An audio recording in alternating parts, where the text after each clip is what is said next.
Hello बच्चों, इन दिनों हम 11th फिजिक्स में त्रुटियों का संयोजन देख रहे हैं।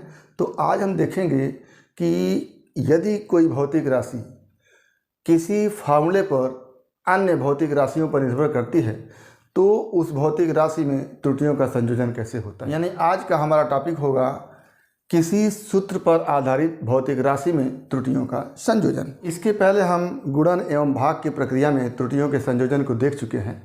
तो यहाँ पर कोई भौतिक राशि z है जो दो या दो से अधिक भौतिक राशियों पर किसी फार्मूले पर निर्भर करता है। जैसे यदि कोई भौतिक राशि z अन्य भौतिक राशियों a, b, c, d पर इस प्रकार निर्भर करे कि z बराबर a to the power m, b to the power n, c to the power p upon d to the power q। इस तरह से एक भौतिक राशि है जो a, b, c, d पर उसके पावर के कॉम्बिनेशन के रूप में निर्भर करता है। तो यहाँ पर हमको देखना है कि अगर a के मापन में त्रुटि हो, b के मापन में त्रुटि हो, c के मापन में त्रुटि हो, d के मापन में त्रुटि हो, तो ये त्रुटियाँ कैसे जुड़ करके z के मापन में त्रुटि हो जाती है, इसी को हमको देखना है। तो इसके पहले हम गुणन एवं भाग की प्रक्रिया में त्रुटियों के संयोजन को देख चुके हैं। तो इस z को हम लिख सकते हैं कि z बराबर a गुणे a कितनी बार m बार गुणे a का गुणा m बार हुआ और गुणे फिर करेंगे b गुणे b कितनी बार n बार, फिर क्या गुणे c गुणे c कितनी बार p बार और बटे d गुणे d कितनी बार q बार। इस z को इस तरह से भी हम लिख सकते हैं। तो आप देखें कि अगर z is equal to x into y रहा तो delta z upon z is equal to क्या देखे हैं, delta x upon x plus delta y upon y. ये चीज़ देखिए, यानी एक्स वाई का गुणन था तो डेल्टा x अपान एक्स लिख रहे थे और डेल्टा y अपान वाई लिख रहे थे। यहाँ पर a गुणे a है, अगर z इजक्वल टू केवल a गुणे a हो तो क्या लिखेंगे, delta z upon z is equal to यहाँ से क्या हो जाएगा, जैसे यहाँ पर लिखे डेल्टा x अपान एक्स तो यहाँ लिखेंगे डेल्टा a अपान a और फिर बीच में प्लस लगाएंगे प्लस फिर डेल्टा a अपान a, इस तरह से। और अगर इस तरह से m बार गुणा है, कितनी बार गुणा है, m बार गुणा है, तो इस तरह से m बार a जुड़ेगा, डेल्टा a अपान a, इस तरह से करके कितनी बार m बार। तो एक ही भौतिक राशि m बार अगर जोड़ेंगे तो उसका मान क्या हो जाएगा, m into delta a upon a, इस तरह से। तो a का m बार गुणा है तो delta z upon z is equal to क्या लिख देंगे, m into delta a upon a। एक तो ये हो गया, तो यहाँ से क्या हो जाएगा, delta z upon z is equal to a का m बार गुणा है तो क्या लिखेंगे, delta a upon a plus delta a upon a plus delta a upon a कितनी बार, m बार। फिर ये गुणे है तो जैसे यहाँ x गुणे y था तो डेल्टा x अपान x प्लस डेल्टा y अपान y लग गया, तो यहाँ पर फिर लिखेंगे प्लस, ये गुणे है तो यहाँ पर प्लस लिख देंगे। फिर क्या लिखेंगे, डेल्टा b अपान b प्लस डेल्टा b अपान b प्लस डेल्टा b अपान b कितनी बार, n बार। अब क्या बचा c, फिर यहाँ प्लस लिखेंगे प्लस डेल्टा c अपान c प्लस डेल्टा c अपान c और प्लस डेल्टा c अपान c कितनी बार, ये लिखेंगे p बार। अब ये क्या हो जाएगा, डेल्टा d अपान d, डेल्टा d अपान d, डेल्टा d अपान d, ये भी क्या हो गए, गुणे हैं तो प्लस हो गए।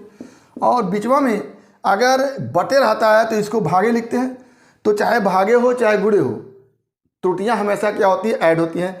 तो ये त्रुटियां भी क्या होगी, ऐड होगी। क्या हो जाएगा, plus delta D upon D plus delta D upon D plus delta D upon D कितनी बार, क्यू बार। तो कुल मिला के हम ये समझ सकते हैं कि यहाँ पर बटे है का मतलब क्या हुआ, भाग है, तो भाग में भी प्लस होता है और इधर सब गुणा है तो गुणे में भी प्लस होता है। तो सारी भौतिक राशियाँ आपस में त्रुटि के रूप में क्या होगी, प्लस में हो जाएंगी। तो यहाँ से फिर एक बार लिखेंगे कि delta Z upon Z is equal to, ये कितनी बार m बार जुड़ा हुआ है तो m का गुणा कर दीजिए एक में, तो क्या हो जाएगा m into delta A upon A, plus ये n बार जुड़ा हुआ है तो क्या करेंगे n इंटू कोई एक रख देंगे, क्या हो जाएगा n into delta B upon B.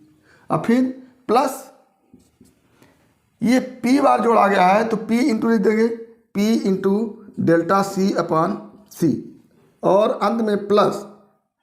अब ये नीचे भागे हैं, नीचे भागे हैं तो उसको भी प्लस में ही रखते हैं, क्योंकि गुणा हो चाहे भाग हो सब में त्रुटियाँ जुड़ जाती हैं।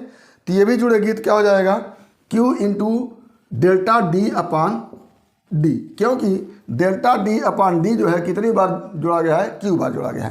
तो ये कुल मिला करके हो गया delta Z upon Z is equal to m into delta A upon A plus n into delta B upon B plus p into delta C upon C plus q into delta D upon D.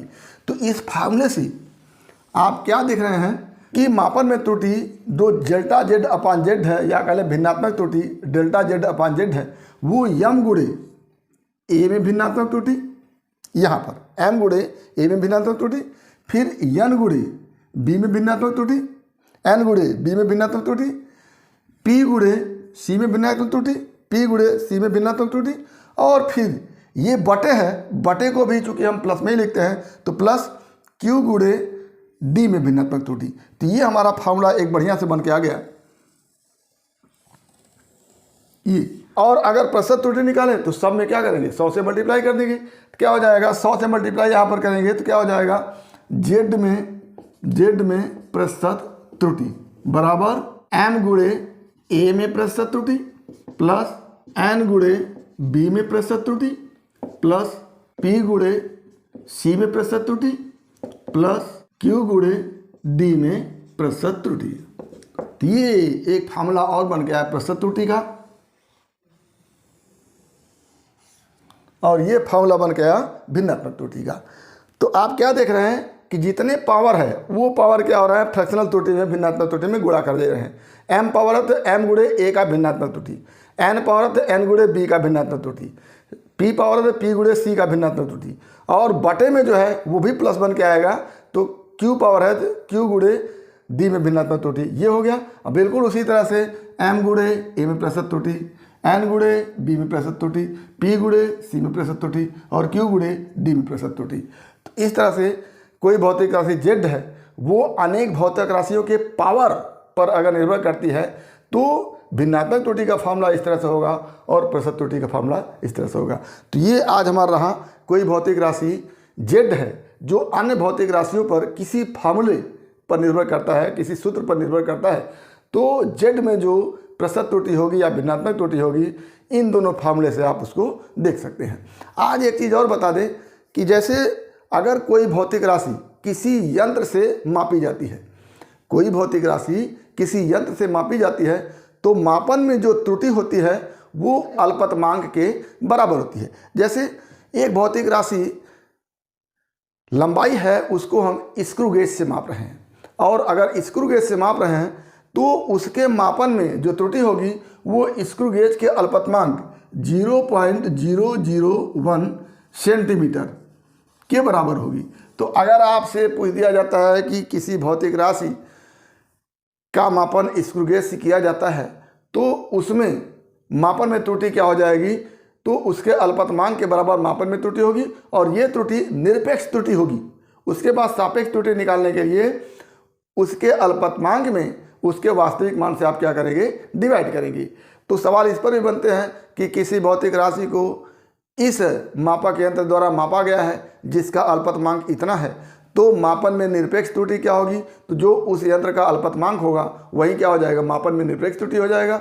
और भौतिक राशि के मापने के बाद जो त्रुटि है जो अल्पतमांक के रूप में आप देख रहे हैं उस त्रुटि में उस भौतिक राशि के वास्तविक मान से अगर हम भाग देते हैं तो भिन्नात्मक त्रुटि निकल जाती है, और फिर उसके बाद भिन्नात्मक त्रुटि में 100 से मल्टीप्लाई करते हैं तो प्रतिशत त्रुटि निकल के आती है। तो अगर इस तरह का सवाल आता है तो आप अल्पतमांक को ही उस भौतिक राशि के मापन में त्रुटि देखेंगे। तो ये आज का रहा हमारा टॉपिक। कोई भौतिक राशि है जो अन्य भौतिक राशियों पर किसी फार्मूले के आधार पर निर्भर करता है, तो उस भौतिक राशि में जो त्रुटि होगी वो इन दोनों फार्मूले से निकल जाएगी। तो ये हमारा आज का टॉपिक रहा। उम्मीद करते हैं कि आपको समझ में आया होगा। अगर इसमें किसी प्रकार की समस्या है तो आप हमारे YouTube चैनल के कमेंट बॉक्स में कमेंट करके अपनी समस्या का समाधान करेंगे, और यदि वीडियो क्लिप पसंद आए तो प्लीज़ लाइक करेंगे, शेयर करेंगे, साथ ही हमारे YouTube चैनल को सब्सक्राइब अवश्य करेंगे ताकि हमारे द्वारा दिए गए हर वीडियो क्लिप पर नोटिफिकेशन आपको मिल सके। तो आज इतना ही। अगला टॉपिक अगले वीडियो क्लिप में। एक बार फिर आपके भविष्य के लिए बेस्ट ऑफ लक। धन्यवाद।